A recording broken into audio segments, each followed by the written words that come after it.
عليكم ورحمة الله وبركاته. نحمد ونصلي على رسوله الكريم. أما بعد فأعوذ بالله من الشيطان الرجيم. بسم الله الرحمن الرحيم. ولا تهنوا ولا تحزنوا وأنتم الأعلون إن كنتم مؤمنين. أما فقل درشرك يا اللهم صل على سيدنا ونبينا وشفيعنا وحبيبنا ومولانا محمد صلى الله عليه وعلى آله وصحبه وبارك وسلم.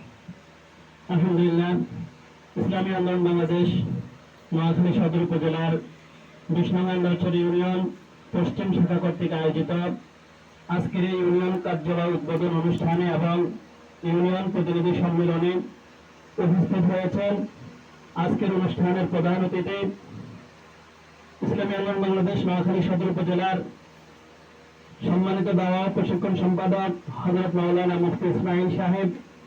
আমাদের মাঝে উপস্থিত রয়েছেন ইসলামী আন্দোলন বাংলাদেশ ২০ নং আন্দারছড়ি ইউনিয়ন পশ্চিম শাখার সম্মানিত সভাপতি হযরত মাওলানা মুস্তাফা কামাল সাহেব। আমাদের মাঝে উপস্থিত রয়েছেন ইসলামী যুব আন্দোলনের প্রশিক্ষণ সম্পাদক মাস্টার সালাউদ্দিন সাহেব। উপস্থিত রয়েছেন বাংলাবাজার কেন্দ্রীয় জামে মসজিদের সম্মানিত ইমাম ও খতিব বিশিষ্ট আলেম দ্বীন হযরতুল আল্লাম হযরত মাওলানা কারি মুহাম্মদুল্লাহ সাহেব। আমাদের মাঝে আরো উপস্থিত হয়েছেন ওলামা ইকরাম, তালিবুল ইলম, এলাকার যুবক ভাইয়েরা, মুরব্বিয়ান ইকরাম, বাংলাদেশের সচেতন কিছু নাগরিক ভাইয়েরা। আমরা শুরুতেই মহান রবের দরবারে শুকরিয়া আদায় করি, যে মহান রব আমাদেরকে একটি স্বৈর শাসক থেকে, একটি পরাধীনতা থেকে একটি নতুন স্বাধীনতার স্বপ্ন দেখার মতো সুযোগ করে দিয়েছেন। সেই রবের দরবারে আমরা শুকরিয়া আদায় করি আলহামদুলিল্লাহ। আলহামদুলিল্লাহ। মুহতারাম, সাথে সাথে আমরা শ্রদ্ধা ভরে স্মরণ করছি 1971 সালে এবং 2024 সালে যারা দেশ, মানবতা, ইসলাম রক্ষা করার জন্য জীবন দিয়েছেন। সাথে সাথে আমরা সুস্থতা কামনা করি ওই সমস্ত ব্যক্তিবর্গের যারা এই সম্মুখ যুদ্ধে অসুস্থ হয়েছেন, আহত হয়েছেন, বিভিন্ন হসপিটালের বেডে কাতরাচ্ছেন। আল্লাহ তাআলা সবাইকে অতি দ্রুত সুস্থতার নিয়ামত দান করুক, সকলে বলেন আমিন। আমিন। সম্মানিত উপস্থিতি, আমাদের মেহমানবৃন্দ কথা বলেছেন, যারা রয়েছেন কথা বলবেন। প্রয়োজনীয় আলোচনা যেটা, সেটা আলহামদুলিল্লাহ হয়ে গেছে এবং এখানে উম্মতের অনেক ওলামা ইকরাম রয়েছেন, দিক নির্দেশনামূলক কথা ওনারা বলেছেন, বলবেন। তা আমি শুধু এতটুকুই বলতে চাই, আমি আজকে আসার সময় আমার ছেলে মেয়ে 3 জন, মেয়েটাকে বাসায় রেখে 2টা ছেলে যে তেলাওয়াত করছে, বড়টা সে আর ছোটটার বয়স 5 বছর, দুটাকে এখানে নিয়ে আসছি। প্রশ্ন করতে পারেন ছোট্ট বাচ্চাদের এখানে কাজ কি? আমি যখন মসজিদে যাই তো ওর আম্মু ওদের 2 জনকে আমার সাথে মসজিদে জামাতে নামাজ পড়তে পাঠায়। নামাজ পড়া কি বলেন? ফরজ। বলেন না, নামাজ পড়া কি ফরজ? আল্লাহর জমিনে আল্লাহর দিন বাস্তবায়ন করা কি ফরজ? এজন্য তাদেরকে নামাজের যেরকম প্রশিক্ষণ দেওয়া হয়, মসজিদে যেরকম আমি তাদেরকে নামাজ পড়তে নিয়ে যাই, আজকে তাদেরকে আমি এই প্রোগ্রামে নিয়ে আসছি। আমি এটাই বুঝাতে চাচ্ছি যে নামাজ যেরকম কায়েম করতে হবে, আল্লাহর জমিনে এরকম আল্লাহর দিন বাস্তবায়ন করতে হবে। ঠিক না ঠিক?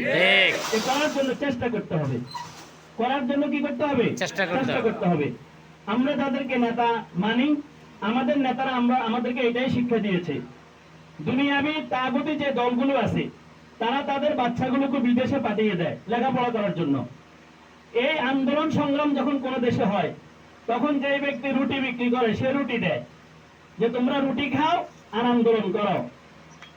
আর যারা টাকা পয়সা আছে, তারা নেতারা কিছু টাকা পয়সা দেয়, তোমরা আন্দোলন করো। আর যারা গরিব, তারা তাদের সন্তানগুলো দেয়।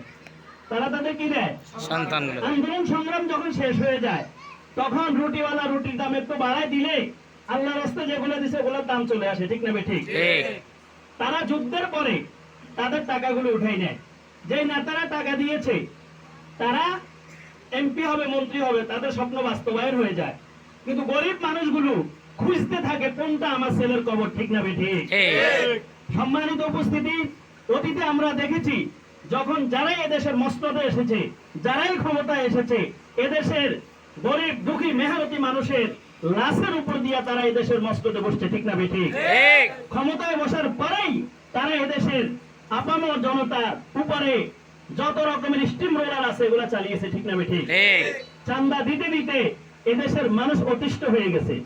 মোহতারাম হাজিরিন, এই মোবাইলটা যিনি তৈরি করেছেন ওনার সিস্টেম অনুযায়ী আমাকে এটা ব্যবহার করতে হবে, আমার সিস্টেমে এটা চলবে না, ঠিক না ঠিক? ঠিক। সেটিংস উনি যেটা দিয়েছেন সেভাবে চালাইতে হবে। বলেন তো আমাকে আপনাকে সৃষ্টি করেছেন কে? আল্লাহ। আল্লাহ তাআলার বিধি মোতাবেক আমাকে চলতে হবে, আমার পরিবারকে চালাইতে হবে, আমার সমাজ রাষ্ট্র, আমার আন্তর্জাতিক জীবন আল্লাহর হুকুম মতো রাসূলের তরিকা মতো চালাইতে হবে, ঠিক না ঠিক? ঠিক। যতদিন পর্যন্ত আল্লাহর কোরআনের শাসন প্রতিষ্ঠা না হবে ততদিন পর্যন্ত আমাদেরকে এইভাবে কষ্ট করতেই হবে। কখনো এদের পিছনে কখনো ওদের পিছনে আমাদেরকে শুধু দৌড়াইতে হবে, কিন্তু আমরা কখনো আমাদের কাঙ্ক্ষিত মুক্তি এবং সফলতা অর্জন করতে পারবো না। মোহতারাম হাজিরিন, এজন্য আমাদেরকে এদেশ স্বাধীন হয়েছে প্রায় 54 বছর। দেশ স্বাধীনের পর থেকেই আমরা অনেকের পিছনে দৌড়াইছি, আমরা অনেকের কাছে গিয়েছি, কেউ আমাদেরকে শান্তি দিতে চায় নাই। সবাই আমাদেরকে শান্তির নামে অশান্তি দিয়েছে, ঠিক না ঠিক? ঠিক। যখন যারা ক্ষমতায় থাকে তাদেরকে আমাদের কাছে অনেক তিতা, অনেক তিক্ত মনে হয়। যারা কয়েকদিন ক্ষমতায় থাকে না তাদেরকে অনেক মিষ্টি মনে হয়। আবার তাদেরকে ক্ষমতা দিয়ে দেখবেন এরা ওদেরকে ফেল করে দেয়, ঠিক না ঠিক? এজন্য আমাদেরকে সচেতন হতে হবে। মুমিন কখনো বারবার ধোঁকা খায় না। মুমিন একবার ধোঁকা খেলে সচেতন হয়ে যায়, বারবার এক জায়গায় পড়ে প্রতিদিন হাত ভেঙে যায়, পা ভেঙে যায়, এটা কোনো বুদ্ধিমান মানুষের কাজ না। যে এক জায়গায় পড়ে একবার পা ভেঙে গেছে সে ওই জায়গায় পরের দিন চলার সময় অনেক মজবুতির সাথে চলে, ঠিক না ঠিক? এজন্য অতীতে আমরা যে দলগুলোর সাথে চলার কারণে অ্যাক্সিডেন্ট হয়েছি, আমাদের উপরে জুলুম নির্যাতন নিপীড়ন নেমে এসেছে, সাম্য মর্যাদা মানবিক মর্যাদা আমরা পাইনি, আমরা কখনো ওই দলগুলোর পিছনে আর দৌড়াবো না। ইমাম যতবারই পরিবর্তন হোক আলহামদুলিল্লাহ সূরা ফাতিহার কোনো পরিবর্তন হয় না। এজন্য ভাই যখন এই দল আসে কয় বাংলা বাজারের নাম এটা দাও, আরেক দল আসলে কয় না এটা উঠে ওইটা দাও, এভাবে এরা যতবার নেম প্লেট পরিবর্তন করে ততবার আমাদের দেশের কোটি কোটি টাকা খরচ হয়, ঠিক না ঠিক? কিন্তু ইমাম যতই পরিবর্তন হোক সূরা ফাতিহার কোনো পরিবর্তন হয় না। যখন আল্লাহর কোরআনের রাজত্ব কায়েম হবে, ইমাম পরিবর্তন হবে, নেতা পরিবর্তন হবে, কিন্তু নীতির পরিবর্তন আর হবে না। মোহতারাম হাজিরিন, এজন্য আমাদেরকে আগামী দিনে আমাদেরকে ভেবে চিন্তে সিদ্ধান্ত নিতে হবে। যেহেতু জমিনটা কার? আল্লাহ। আর যারা বলেন জমিন কার? আল্লাহ। আসমান কার? আল্লাহ। আমাদেরকে সৃষ্টি করছে কে? আল্লাহ। বলেন এই জমিনে হুকুম চলবে কার? আল্লাহ। আল্লাহর হুকুম বাস্তবায়ন করার জন্য সর্বপ্রথম এগিয়ে আসবে মুসলিমরা নাকি অমুসলিমরা? মুসলিমরা। বলেন তো আমি একজন মুসলমান, কোরআনকে প্রতিষ্ঠা করার জন্য আমার কি অবদান আছে? আমি কি পরিমাণ চেষ্টা করেছি? আমরা তো করি না, বরং আমরা দোকানে পাটে বসে যারা করে তাদের সমালোচনা করাই, তাদের সমালোচনা করি। তারা যদি একটু কোথাও একটু আশ্রয় থাকে আমরা পুলিশকে ফোন দিই, স্যার পাশের বাড়িতে ঘুমাইছে ধরে নিয়ে যান, ঠিক না? এটা তো হয় না ভাই। আমাকে ইসলামের কাজ করতে হবে, কাজ না করতে পারলে সহযোগিতা করতে হবে, সহযোগিতা না করতে পারলে তাদেরকে অন্তত মনে মনে সমর্থন করতে হবে। কিন্তু আমরা কোনোটাই করি না। আমরা কি কোনোটাই করি না। জন্য আগামী দিনের জন্য আমাদেরকে প্রস্তুতি গ্রহণ করতে হবে। আগামী দিনের জন্য আমাদেরকে প্রস্তুতি গ্রহণ করতে হবে। দেশটা আমাদের সকলের, আমরা সবাই কথা বলবো, সবাই কাজ করব, সবাই চেষ্টা করব। অতীতের ন্যায় কেউ যদি এককভাবে কোনো কিছু করতে চায় যে শুধু আমাদেরটা চলবে আর কারোটা চলবে না, আবারও যদি কেউ আমাদের মুখের আওয়াজকে স্তব্ধ করতে চায় আমরা ভবিষ্যতে তাদেরকে দাঁত ভাঙা জবাব দিতে হবে ইনশাআল্লাহ। স্বাধীন দেশে সকল মানুষ যেন স্বাধীনভাবে তার মত প্রকাশ করতে পারে, স্বাধীনভাবে সে যেন চলতে পারে, সকলের অধিকার যেন সমানভাবে সে পায়, সাই সে হিন্দু হোক, সাই সে মুসলিম হোক, সাই সে অন্য কোনো ধর্মের হোক, সবাই যেন সম অধিকার নিয়ে দেশে বাঁচতে পারে। আমাদেরকে মানুষের অধিকার রক্ষার জন্য কাজ করতে হবে ইনশাআল্লাহ। মোহতারাম হাজিরিন, আমি আমার বক্তব্য শেষ করে দিচ্ছি। আমি মাদ্রাসা পরিচালনা করি। আমাদের অনেক আলেমরা মাদ্রাসা পরিচালনা করতে গেলে রাজনীতি করে না। আমি যদি রাজনীতি করি তাহলে অনেক দলের লোক আমার মাদ্রাসার চাঁদা দিবে না। আমি আলহামদুলিল্লাহ নিয়োগ করছি মাদ্রাসা পরিচালনা করি আল্লাহর জন্য, ইসলামী আন্দোলন করি আল্লাহর জন্য। আমার মাদ্রাসায় সবচেয়ে ইসলামী আন্দোলনের প্রোগ্রাম বেশি হয়। যদি মাদ্রাসা বন্ধ হয়ে যায় কোনো সমস্যা নাই। যে মাদ্রাসা কোরআন পড়ানো হয় ওই মাদ্রাসা থেকে যদি কোরআনের রাজ কায়েম করার প্রশিক্ষণ না দেওয়া হয় এই মাদ্রাসার কোনো প্রয়োজন হয় না। নাই, মসজিদ থেকে কথা আসতে হবে, মিম্বার থেকে কথা আসতে হবে, মাদ্রাসা থেকে আসতে হবে, ঠিক না ঠিক? আপনারা অনেকে হয়তো জানেন আমার পুরো পরিবার পরিচিত, আমাদের আত্মীয় স্বজন সবাই আওয়ামী লীগের রাজনীতির সাথে জড়িত ছিল। আমি বাড়িতে গেলে তাদের সাথে আমার এক রকমের যুদ্ধ, আবার বাহিরে আসলে অনেকেই চিন্তা করতো এটা হুজুর চরমনে করে ঠিক, বাড়ি কিন্তু আমলে হুজুর জানি কতটুকু ঠিক আছে। এদিক থেকে আমাকে অনেক কথা শুনতে হইতো, কিন্তু ইনশাআল্লাহ কখনো পরোয়া করি নাই।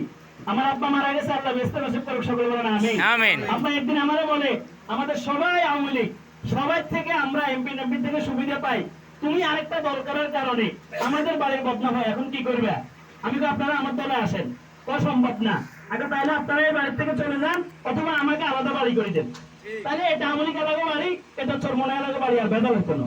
আমি বাড়ি পরিবর্তন করতে পারি, কিন্তু ইসলামী আন্দোলন পরিবর্তন করতে পারবো না। মোহতারাম হাজরিন, সাহস নিয়ে সব সময় সম্মুখে এগিয়ে গিয়েছি। আমি দেখেছি ইসলামী আন্দোলন করার পর থেকে আমার মাদ্রাসায় টাকা বেশি আসছে। ইসলামী আন্দোলন করার কারণে আল্লাহ তাআলা আমার ইজ্জতের মধ্যে, সম্মানের মধ্যে বরকত দিয়ে দিয়েছে।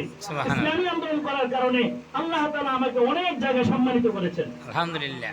এবং ইসলামী আন্দোলন করার কারণে যদি আগামী দিনে শাহাদাত বরণ করতে হয়, আমরা ইনশাআল্লাহ সেটার জন্য সবসময় প্রস্তুত আছি। আমাদেরকে প্রস্তুতি গ্রহণ করতে হবে, আমাদেরকে প্রস্তুতি গ্রহণ করতে হবে।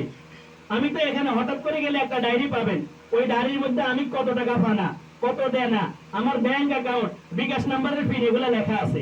আমি আমার বিবির থেকে অনেক আগেই ক্ষমা চেয়ে নিছি যে আমরা যেহেতু একটা ইসলামী আন্দোলন করি, একটা দল করি, যে কোনো সময় আমি শাহাদাত বরণ করতে পারি, যে কোনো সময় আমি জেলে চলে যেতে পারি, যে কোনো সময় আমার উপরে ঝামেলা আসতে পারে, কিন্তু সামনে এগিয়ে যেতে হবে, আমাদের পিছনে যাওয়ার কোনো অপশন নাই।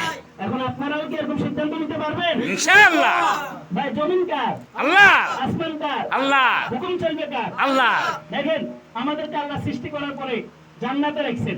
আমাদের বাবা আদম আলাইহিস সালাম, মা হাওয়া আলাইহিস সালাম দুইজন কোথায় ছিলেন? জান্নাতে। আমাদের পুরান বাড়ি কোথায়? জান্নাতে। আমাদের জান্নাত এখন আল্লাহর কাছে। আর আমাদের জীবনের মালিক আমি না, আমাদের সম্পদের মালিক আমি না, আমাদের হায়াতের মালিকও আমি না। আমার কাছে আল্লাহর তিনটা আছে, জান, মাল, হায়াত। জান, মাল, হায়াত। হায়াত। আর আল্লাহর কাছে আমাদের কয়টা আছে? একটা, জান্নাত। তো আমি যদি আমার জীবনটা আল্লাহর রাস্তায় দিতে পারি, আমি যদি আমার হায়াতের সময় আল্লাহর রাস্তায় খরচ করতে পারি, আমি যদি আমার এই সময়টা আল্লাহর রাস্তায় দিতে পারি, অর্থ আল্লাহর রাস্তায় খরচ করতে পারি, আল্লাহর তিনটা আল্লাহকে বুঝাই দিলে আমাদের জান্নাত আল্লাহ আমাকে বুঝাই দিবেন। সুবহানাল্লাহ। জান্নাত কার কাছে? আল্লাহর কাছে। আর আল্লাহর তিনটা কার কাছে? আমার কাছে। জীবনটা যদি আমার হইতো, তাহলে হসপিটালে আমি মারা যাই কেন? আমি যে আমাকে রক্ষা করতে পারি না। এই মায়ের গর্ভ থেকে আসার সময় আমি কোনো সম্পদ আনি নাই, পকেটে যেটা আছে এটা কে দিছে? আল্লাহ। বলেন না, কে দিছে? আল্লাহ। আল্লাহ, এটার মালিক আমি না। আমি কালকে জানাজা পড়েছি, একটা বাচ্চা 18 মাসের মারা গেছে, অনেক বাচ্চা মায়ের গর্ভ থেকে মৃত আসছে। আমি যে 40 বছর বাঁচলাম, এই হায়াতটা কে দিছে? আল্লাহ। তাহলে হায়াতের মালিকও আমি না, সম্পদের মালিকও আমি না, জীবনের মালিকও আমি না। এই তিনটার মালিক কে? আল্লাহ। বলেন না, এই তিনটার মালিক কে? আল্লাহ। এখন আল্লাহ যদি আল্লাহর এই মোবাইলটা আমার কাছে দেয়, কিছুক্ষণ পরে চাই, আমি কি দিতে পারবো? পারবো। জীবনটা কার? আল্লাহ। আল্লাহ চাইলে দিয়ে দেব ইনশাআল্লাহ। নিয়োগ করা যায়নি না, ইনশাআল্লাহ। জীবনটা কার? আল্লাহ। চাইলে দিবেন তো ইনশাআল্লাহ। হায়াত কার? আল্লাহ। এই যে আজকে জোরের পর থেকে এখানে সময় দিতেছেন, হায়াত থেকে সময়টা চলে গেছে না? তাহলে আল্লাহ চাইছে দিয়ে দিলাম। পকেটের টাকাগুলো কে দিছে? আল্লাহ। আমি কি মায়ের গর্ভ থেকে আসার সময় 100 টাকার একটা নোট আনতে পারছি না? তাহলে পকেটের গুলো কে দিছে? আল্লাহ। আমার জান, মাল, হায়াত কে দিছে? আল্লাহ। আমি যে কোনো সময় এই চিন্তা আল্লাহকে দেওয়ার জন্য প্রস্তুত থাকলেই আল্লাহ আমাদের পুরান বাড়ি জান্নাত আমাদেরকে বুঝাই দিবে। আল্লাহর রাস্তায় আন্দোলন সংগ্রামে আমাদেরকে অগ্রণী ভূমিকা পালন করা, সকলের আগে সাড়া দেওয়ার মতো আল্লাহ তৌফিক দান করুন। সকল আমিন। আসসালামু আলাইকুম ওয়া রাহমাতুল্লাহি ওয়া বারাকাতুহু।